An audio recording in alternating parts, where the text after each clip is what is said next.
You guys, I did a thing. So I brought a Cricut thanks to TikTok and I made these music plaques. And oh, welcome to my channel. I'm your girl, the Notorious N to the I to the A. So you guys, this is a vibe. I really love the way this came out. I decided to make it into a gallery wall of all these songs that just make me feel really great things. So I'm going to be teaching you guys how I made these plaques. Let me know if you guys would buy these because I would sell them, so let me know down below. We're going to be using the song WAP, and you know, a little controversial, but if it applies, sing it. That's how I feel. So let's get right into this.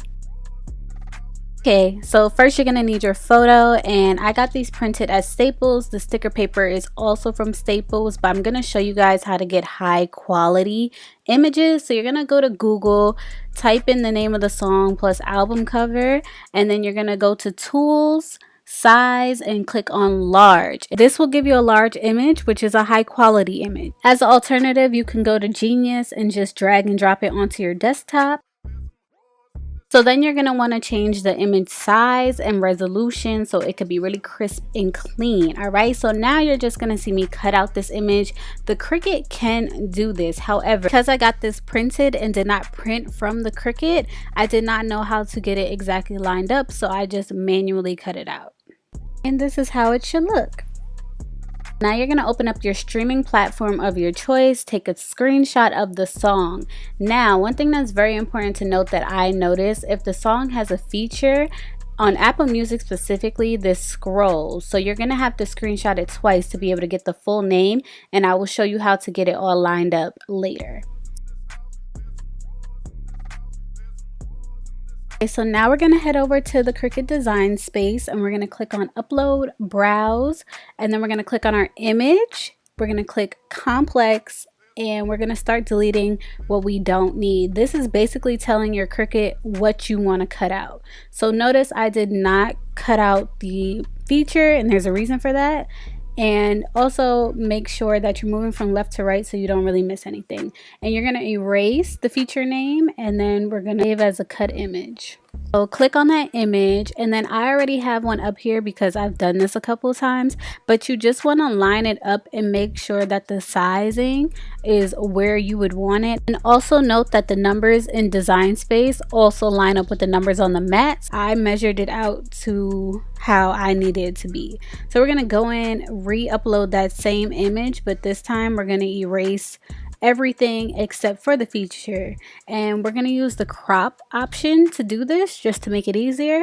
And once again, delete all the things that we do not need, insert that, and then we're going to line that up so it looks like it's still in place and it's still going to be able to be a part of the plaque. Because if you do this any other way, either the name is going to be cut off or you just simply have to erase the whole thing. Also, make sure you're saving it as a cut image and not as a print and cut image. There is a difference. Well, because Meg's name is so long, I had to do this a couple times, but this gives you an opportunity just to see what I'm doing and how you do this step. So I'm not mad at that, and you're just going to continue to line this all up. Now you're going to see that when I go to press make it in the upper right hand corner, these words will move. I don't know how to stop that from happening, but you're just going to simply put them back into place. You're going to select your material, which is vinyl, and I got that from Joann's, and now I'm going to show you how I line this up to get it ready to be cut.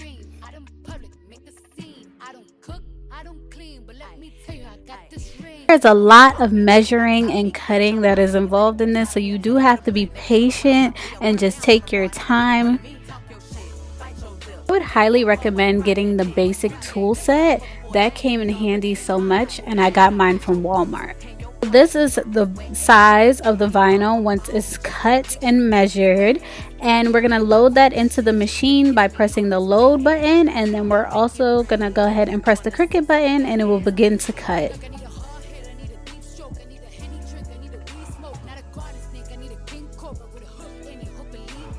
If you're doing multiple of these, I do believe you'll be able to fit 2 on one piece of vinyl if you're doing it for an 8x10, so you could save yourself some material.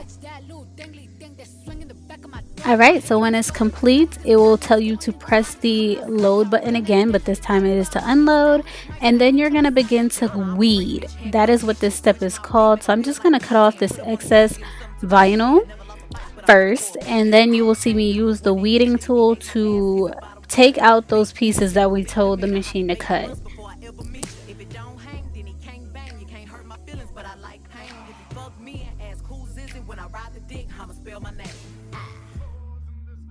When this step is complete, this is what it should look like. Now we're going to go ahead and take our transfer tape. This is how you're going to get the vinyl onto whatever material you're placing it on. So it's kind of like contact paper. If you ever wrapped your books in school, this very much so gives you those vibes. So you're just going to go ahead, smooth it, make sure there's no air bubbles. If there are, it's fine. Just make sure you're pressing down as hard as you can because you do want everything to come up.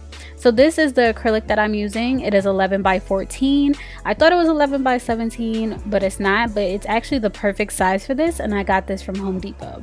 You want to make sure you're measuring everything out so it's as straight as possible, because when this is crooked, it is very apparent. So you just want to make sure that you're measuring and centering, and it's a little bit harder with the vinyl simply because there's excess around it. So you just have to really eye it and pay attention to what you're doing. So as you guys will see, this sticker paper just makes it a lot easier to do this step. I've seen people use tape, I've seen people glue it, I've seen people do a lot of different things, but this was just the easiest for me, and it looks very nice. So now you're going to go ahead and place the vinyl, and beware, once you place this, it's kind of stuck. So make sure, like I said before, that it is straight, because you will notice if it's not. No, because one of mine is definitely crooked and I just was not about to fix it. So you're gonna go ahead and peel this up and you will see the magic happen. This is what it'll look like afterwards. And in case you were wondering about why it looks like that on the back, there is a piece of plastic, I believe, or protective covering on the back, and you just peel that up and look crystal clear, baby. So this is my finished gallery wall. I hope you guys enjoyed this video. If you did, make sure you're subscribed and you leave a like and a comment down below, because I love myself a good DIY. So this is probably not the last Cricut project you will be watching. Also, make sure you let me know if you would want me to sell these so you guys can get you some too, because I have no problem with doing that. And I have me a new toy to be able to do so. So definitely show your girl some love. If you're wondering what that white backing is, it's because my wall is uneven, so I had to put some extra oomph in securing these on the wall. I will see you guys in my next video. Bye.